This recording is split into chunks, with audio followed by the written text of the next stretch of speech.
Madame, Monsieur, bonjour. Le président de la République est arrivé ce matin à Nouméa.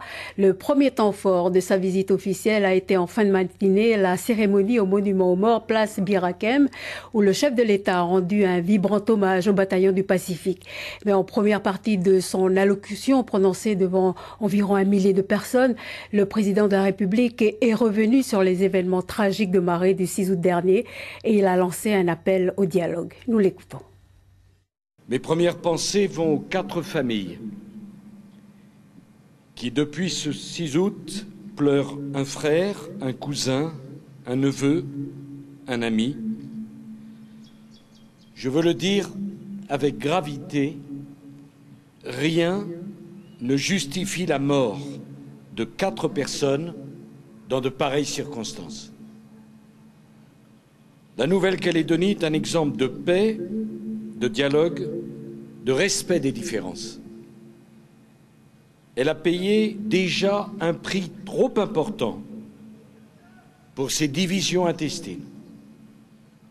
La fusillade de marée est à rebours de l'immense chemin parcouru par la Calédonie depuis la fin des années 80. Les luttes coutumières, syndicales ou politiques doivent se régler par le dialogue, l'échange, le cas échéant l'élection, jamais par la violence. La violence qui tombe sous le coup de la loi. J'aurai l'occasion de revenir dans la suite de mon déplacement sur le conflit Erkal avec vos élus lors de la réunion de travail que nous aurons ensemble. Pour le reste, j'appelle très solennellement les autorités coutumières de l'île de Maré à régler leurs différends autrement que par la force. Et je me réjouis à cet égard qu'aujourd'hui la voie du dialogue semble être retrouvée. Et comme je vous le disais, le chef de l'État a rendu un vibrant hommage au bataillon du Pacifique, des combattants de la liberté qui ont, je cite, écrit une page éternelle dans l'histoire de France. Des hommes qui se sont illustrés sur les champs de bataille de la Seconde Guerre mondiale. La France a poursuivi, le chef de l'État n'oubliera jamais le sacrifice de ces hommes généreux. Au cours de son allocution, Nicolas Sarkozy a exhorté la jeunesse calédonienne à se souvenir de leur courage. J'ai voulu rappeler cette histoire pour que les jeunes Calédoniens soient fiers de l'épopée admirable de leurs parents et de leurs grands-parents, combattants de la liberté sur les champs de bataille de la Seconde Guerre mondiale. Que tous les jeunes de Calédonie se souviennent, 70 ans après, de l'engagement désintéressé de ces hommes imprégnés de l'amour de la France, qui ont tout quitté pendant 5 ans pour aller mourir pour la liberté des autres. Que les jeunes de Nouvelle-Calédonie se souviennent du comportement exemplaire de leurs anciens, soldats modestes, soldats héroïques du bataillon du Pacifique, vétérans de Bir Hakeim et des combats de la libération. Que les jeunes de Nouvelle-Calédonie se souviennent de leurs aînés qui, à l'image de la figure lumineuse de Félix Broch, donnèrent leur vie pour une cause plus grande qu'eux, la cause de la France libre. Je suis venu vous dire aujourd'hui que jamais, jamais la France n'oubliera le sacrifice de ces hommes intrépides et généreux qui participèrent à tous les combats de la France libre. 2000 personnes environ se sont rassemblées place Bir Hakeim pour assister à cette cérémonie républicaine au monument aux morts. Tout de suite, le reportage de Thierry Stampfler et de Claude Bouteiller. Cette première étape du voyage présidentiel promettait déjà d'être riche d'enseignements. Car contrairement à d'autres moments de la visite, ce passage par la place Bir Hakeim était ouvert à toute la population, une fois passé un double contrôle de sécurité très méticuleux. Une foule de dimension assez modeste, environ 1000 personnes, se pressait contre les barrières, affichant clairement ses couleurs et sa motivation. Il s'agit d'un rassemblement populaire, on est tous là pour voir le président de la République. Moi je suis calédonienne de plusieurs générations, donc je suis pour le destin commun, mais évidemment avec la France. Est-ce que vous pensez que dans l'esprit du président, c'est pas évident que... Si, c'est pour ça que nous sommes là. Nous sommes tout à fait en accord avec M. Sarkozy. Hein. S'il vous voit, il va se dire, voilà une bonne Française. Voilà une bonne Française. Et puis bonne canaque, quoi. J'espère bien qu'on va pouvoir lui serrer la main et même lui faire une bise. Fier de le porter, tiens, regarde. Hop, voilà. Beaucoup de supporters du RUMP, évidemment, mais également des familles et quelques jeunes plus curieux que militants. Pas trop motivé quand même alors. Si, on a marché, c'est déjà bien pour le voir. On le voit qu'à la télé, donc on va le voir en vrai maintenant. Tu es venu voir qui? Je sais pas trop. Vous l'avez pas prévenu? Honte, si, plusieurs fois.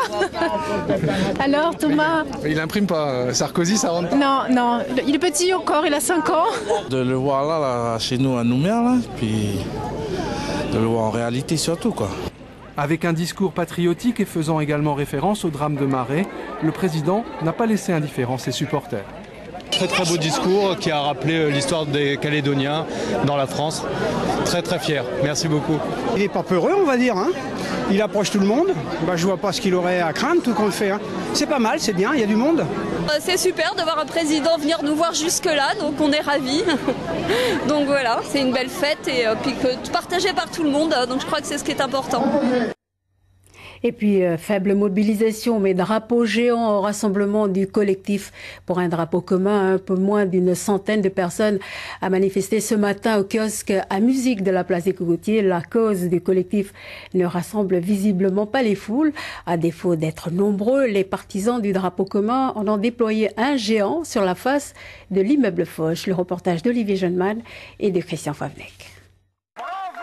Les rouges et gris, comme ils se désignent eux-mêmes, voulaient à tout prix voir flotter leurs couleurs sur Nouméa. Depuis ce matin, c'est chose faite sur la façade de cet immeuble de la place des Cocotiers. Un drapeau géant qui contraste singulièrement avec la faible mobilisation du collectif autour de son drapeau commun. La cause ne déplace pas les foules et ses partisans affirment ne rien avoir contre la visite du chef de l'État. Le président lui souhaite bienvenue en Nouvelle-Calédonie, en plus il fait très beau, on est content de l'accueillir aujourd'hui. On aimerait juste qu'il entende le peuple qui effectivement veut un drapeau commun. D'ailleurs ça a été dit au dernier comité des signataires, donc il n'y a aucun problème là-dessus. Vous n'êtes pas un peu déçu par la faible mobilisation aujourd'hui? Non, les gens sont en train d'arriver en fait avec tout le système de sécurité, donc les voitures sont garées très loin. Les gens sont bloqués pour la sécurité, c'est normal, donc ils arrivent à pied, il faut un peu de temps, je pense qu'il y aura un peu plus de monde tout à l'heure. Les membres du collectif rejettent toujours la légitimité conjointe des deux drapeaux. Selon eux, tout oppose l'emblème national à celui du FNLKS et la coexistence des deux drapeaux encourage à les en croire une logique d'affrontement. Mais en attendant l'éventuelle adoption d'un drapeau commun par tous, les couleurs rouges et grises du collectif sont loin de faire l'unanimité, même si ces couleurs sont aussi celles des Jeux du Pacifique. Oui, le collectif pour un drapeau commun compte bien se faire entendre à l'occasion de la visite présidentielle. Un débat désormais clos pour les états-majors politiques qui parlent plus d'avenir. On se rappelle pourtant que l'initiative des deux emblèmes avait bousculé une partie de la société calédonienne. Charlotte Rich. 17 juillet 2010, les drapeaux bleu, blanc, rouge et indépendantistes ensemble au fronton du Haut-Commissariat. Cet acte fort, en présence du Premier ministre François Fillon, concrétise l'initiative lancée en février par Pierre Frogier. Je sais qu'à partir d'aujourd'hui, une nouvelle histoire va se bâtir pour la Calédonie, pour nos enfants. C'était un très beau jour pour nous, pour nos vieux, pour tous nos vieux, pour les vieux du pays, parce que c'est des temps de sacrifices, temps de clivage qu'on éteint aujourd'hui. Mais tous ne sourient pas, à commencer par Philippe Gomez, dont le gouvernement tombera 7 mois plus tard sur fond de querelle de drapeau. Mon cœur n'y était pas. Mon cœur est pour un drapeau reconnu par tous. Mon cœur est pour un drapeau calédonien qui flotterait aux côtés du drapeau français. Mon cœur n'est pas pour le drapeau du FLNKS. Absent ce jour-là, Paul Néautine marque ainsi sa différence. Il faut quand même qu'on discute du signe identitaire qu'est le drapeau commun, du destin commun. Le drapeau commun. L'État, favorable dès l'origine aux deux drapeaux, n'oublie toutefois pas les termes de l'accord. Il ne s'agit certes que d'une étape dans un processus plus long qui devra aboutir au choix d'un drapeau unique reconnu par tous. En préalable à cette reconnaissance, vous avez choisi de réunir les deux légitimités de la Nouvelle-Calédonie. Je trouve que ce choix symbolise bien l'esprit qui anime les accords, le rapprochement des communautés pour construire un destin commun. Quel drapeau, au singulier ou au pluriel, pour quel lendemain? Les deux questions sont liées. Nicolas Sarkozy n'a jamais fait mystère de sa vision de l'avenir. Je vous l'écrivais déjà en tant que candidat dans la lettre aux Calédoniens. Je n'ai pas changé d'avis maintenant que je suis président de la République. Je considère que la Nouvelle-Calédonie peut s'épanouir à l'intérieur de la République, dans un vaste espace de liberté que nous pourrions inventer ensemble. En juillet dernier, après le 9e comité des signataires, François Fillon a souhaité que le choix de l'avenir intervienne dans la raison, sans violence et sans perdant. Le chef de l'État apportera peut-être de nouvelles précisions lors de son discours dimanche à Païta. Et à noter dans l'agenda présidentiel de la matinée, la visite au Sénat coutumier et puis en ce moment, une réunion de travail avec les élus au Haut-Commissariat. D'autres temps forts sont attendus. Et Charles Autriche, déjà cet après-midi, l'inauguration du nouveau poste de police du quartier de Tuban, où il sera question de la lutte contre la délinquance. Oui Thérèse, effectivement, l'ordre public, on le sait, est une compétence régalienne, une compétence donc de l'État. Et le président est effectivement attendu sur ce terrain cet après-midi. Le chef de l'État est très sensible, on le sait, aux questions de sécurité. Sur le territoire, les chiffres de la délinquance, plus 4,4% en 2010, sont alarmants. Et Nicolas Sarkozy compte annoncer un certain nombre de décisions, lesquelles peut-être des effectifs renforcés et puis la création d'un groupe d'intervention régional. Demain, samedi, 3 mots pour résumer la journée: armée, nickel et jeu. Au SMA de Koné, le chef de l'État reverra peut-être quelques hommes et femmes qui ont défilé le 14 juillet dernier sur les Champs-Élysées en cette année des Outre-mer. Puis cap sur le chantier de l'usine du Nord avant de regagner Nouméa pour l'événement 2011, les Jeux du Pacifique. Visite du village, puis inauguration de cette grande rencontre océanienne. À cette occasion, le chef de l'État verra de ses propres yeux la délégation calédonienne défiler derrière les deux drapeaux, bleu, blanc, rouge et indépendantiste. Un moment qu'il devrait vivre avec émotion, il l'a dit lui-même, une initiative qu'il avait soutenue. Et puis, dernier temps fort, le discours de dimanche à Païta, un discours qui devrait porter sur l'avenir institutionnel du pays. Nicolas Sarkozy s'est toujours dit favorable aux solutions les plus novatrices dans la France.